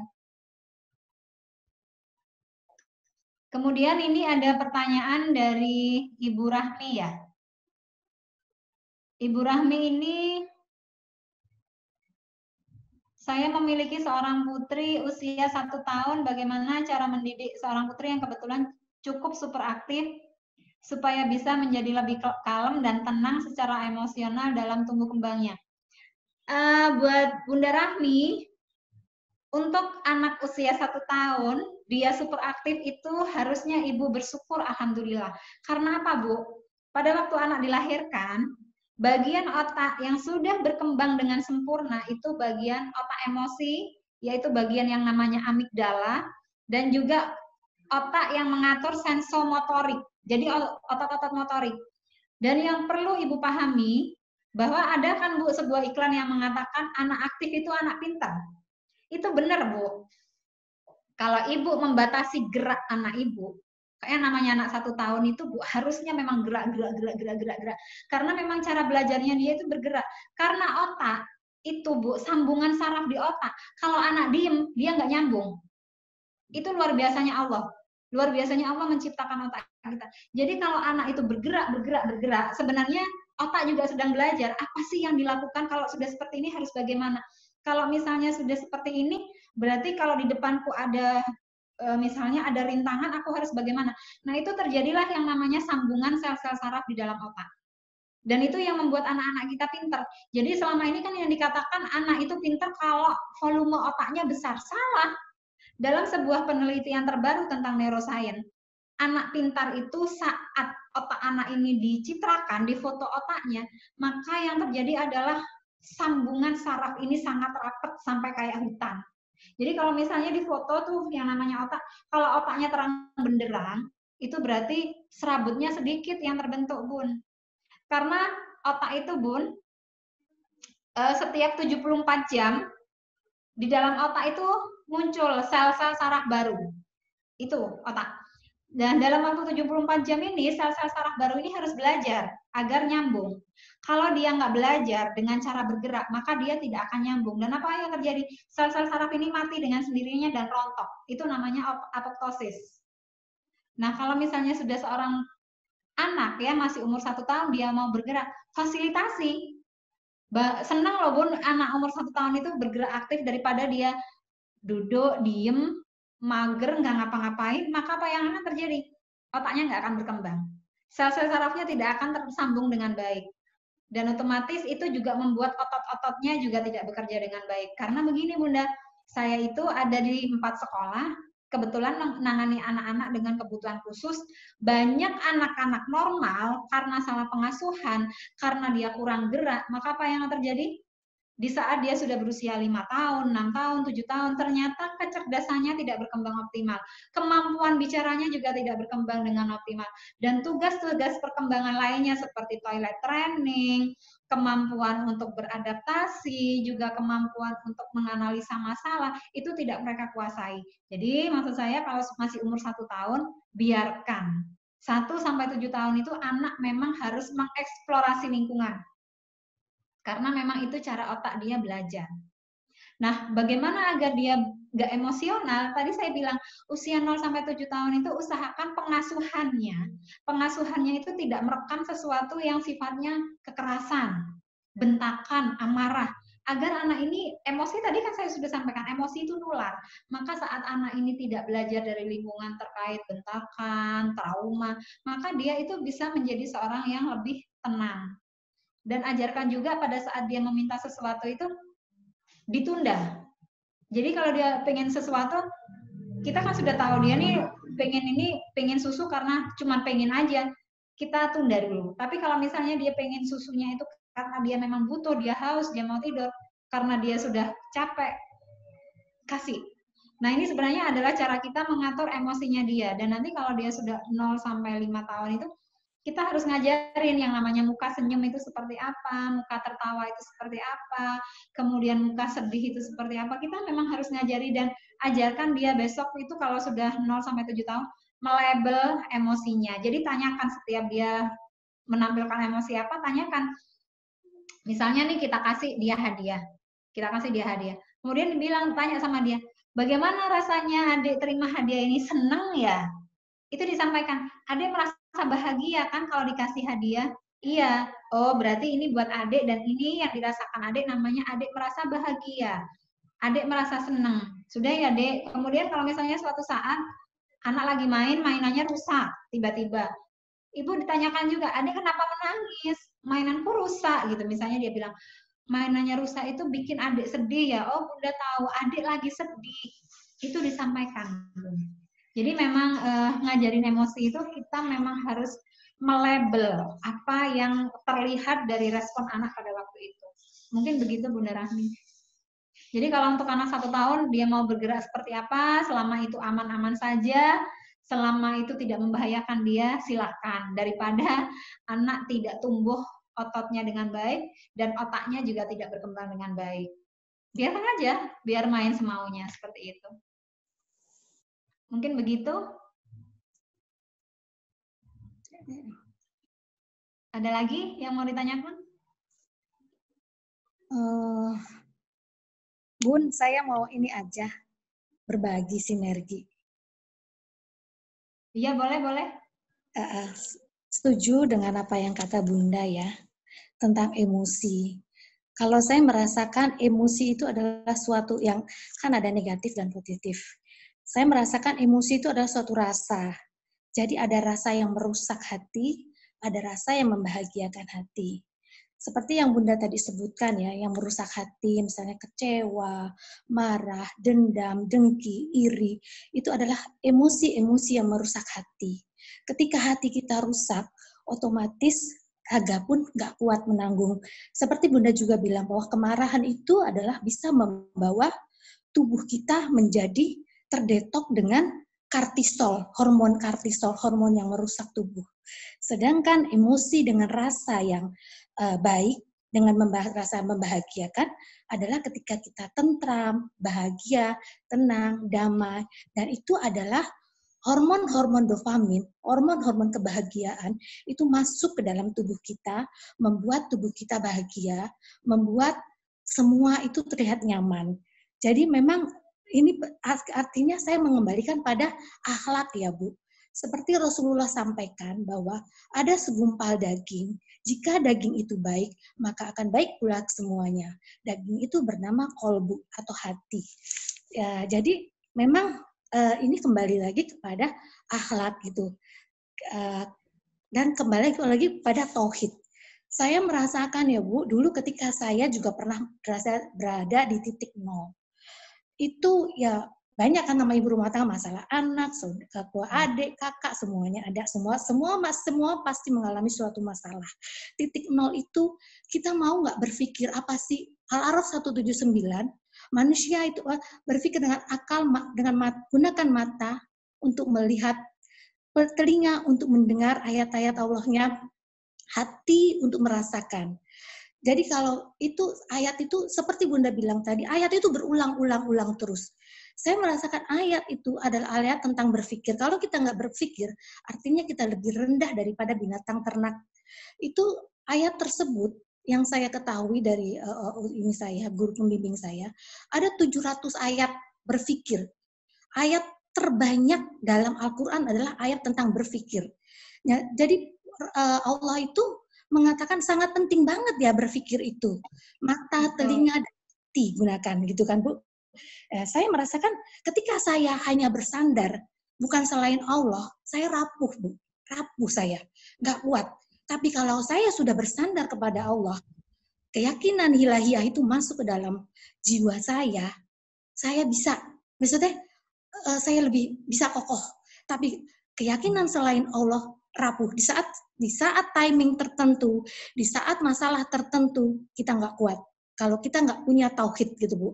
Jadi ya saya di sini seperti yang Ibu bilang tadi, bagaimana untuk cara kita bisa mendapat bisa mendamaikan diri. Kalau saya mengambil dengan cara saya menyendiri Bu, saya merenung gitu kan. Saya minggir dari kejauhan, saya mencari ke dalam diri saya bertanya ke dalam diri saya introspeksi ke dalam diri saya, saya membaca ayat-ayat kauniyahnya. Ayat kauniyah itu kan ayat yang dihamparkan Allah pada fakta dan peristiwa yang tidak nyaman, baik pun nyaman. Ujian itu kan nyaman dan tidak nyaman ya Bu. Kalau nyaman itu kadang-kadang kita lupa sama Allah untuk bersyukur. Tapi kalau tidak nyaman kita protes gitu kan. Padahal kata Allah bersabar dengan ujian. Karena kalau orang bersabar itu adalah Allah bersama orang bersabar.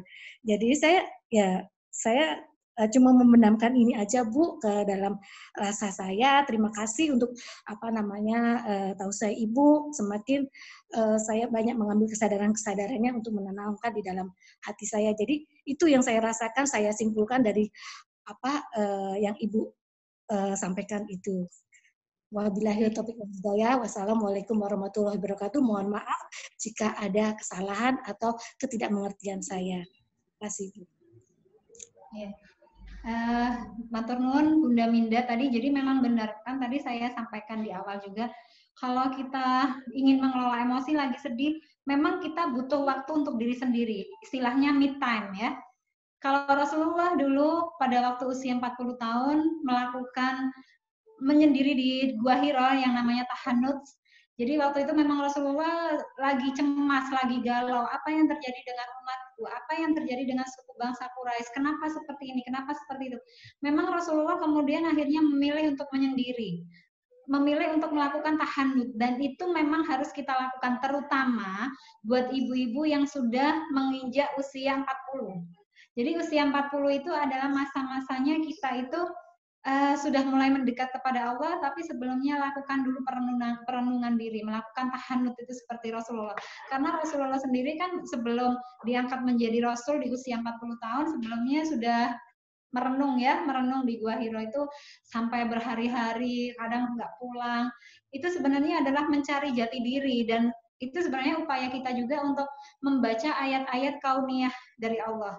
Ayat yang sudah dihamparkan seperti tadi yang sudah disampaikan Bu Minda. Jadi memang kita butuh waktu untuk me time dengan diri sendiri.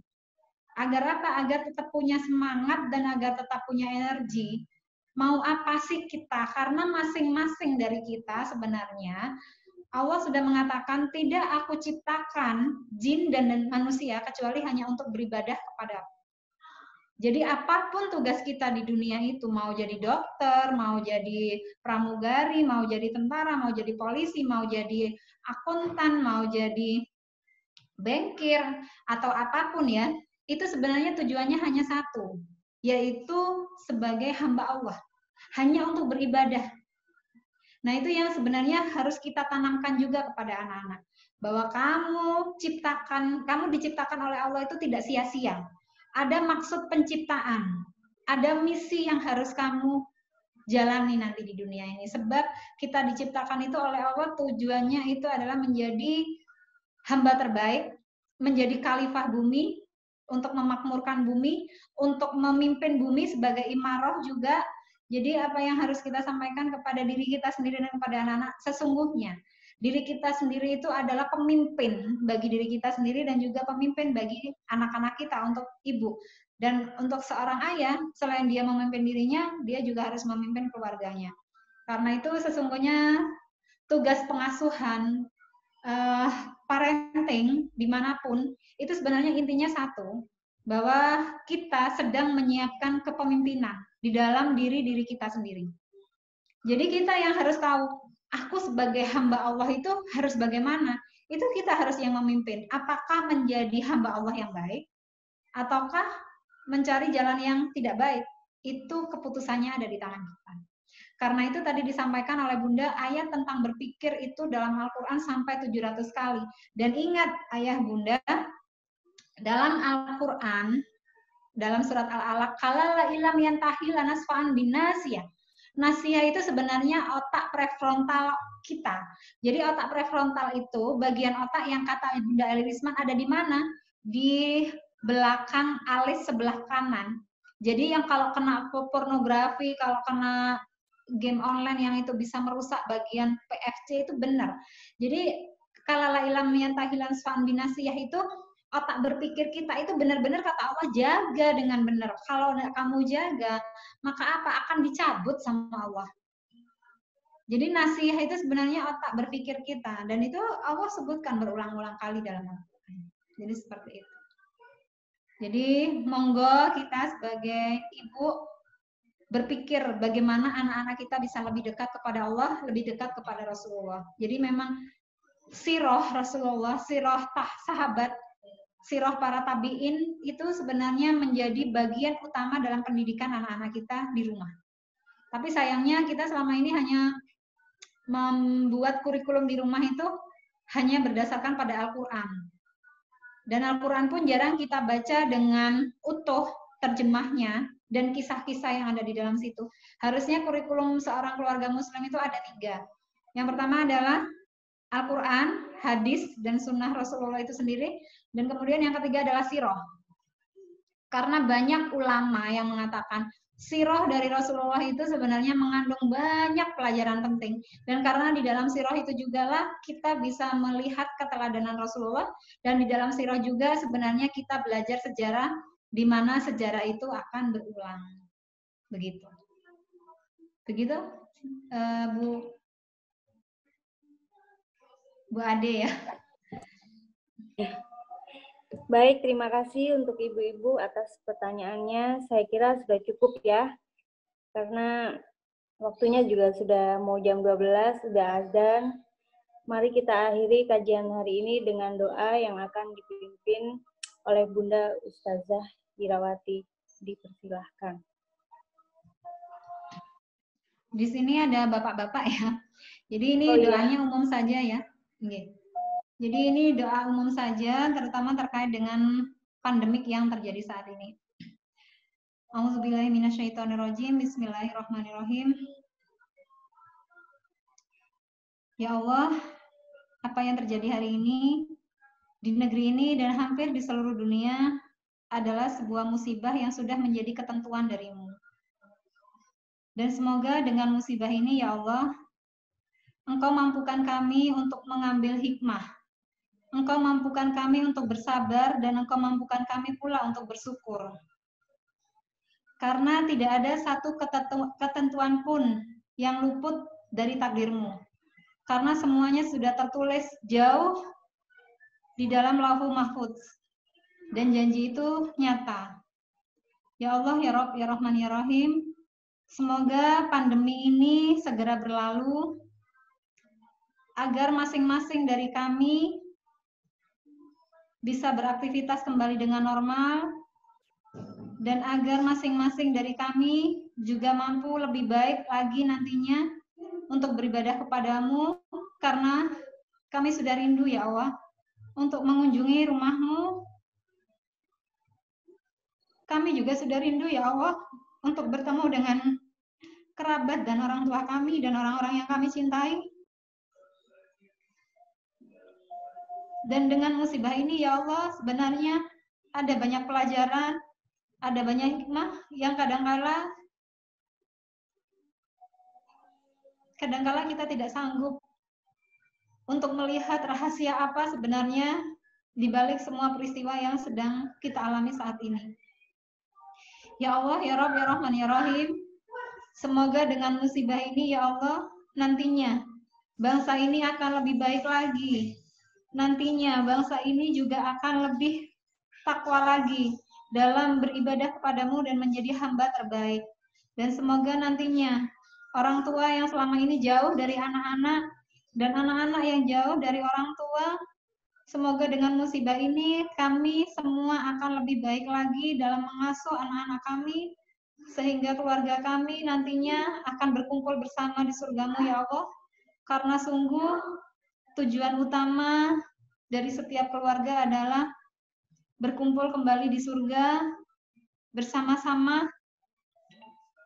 Dan sungguh ya Allah, tidak ada satupun pelajaran terbaik selain kami kembalikan semuanya kepada Al-Quran, kami kembalikan semuanya kepada sunnah dan hadis Rasul-Mu ya Allah. Dan semoga ya Allah, musibah yang terjadi saat ini membuat kami akan lebih baik lagi secara iman dan ketakwaan, dan akan lebih baik lagi memperbaiki kualitas diri, sehingga nanti kami pantas untuk menjadi pewaris surga-Mu, karena sesungguhnya kami adalah penghuni surga dan kami adalah pewaris surgamu, dan kelak kami akan kembali ke surgamu. Demikian yang saya sampaikan, dan saya mohon maaf atas semua salah dan khilaf saya. Dan marilah kita tutup majelis ini dengan istighfar 3 kali dan juga doa kafaratul majelis. Astagfirullahaladzim, astagfirullahaladzim, astagfirullahaladzim. Subhanakallahumma wa bihamdika asyhadu an la ilaha illa anta astaghfiruka wa atubu ilaik. Alhamdulillahirabbil alamin.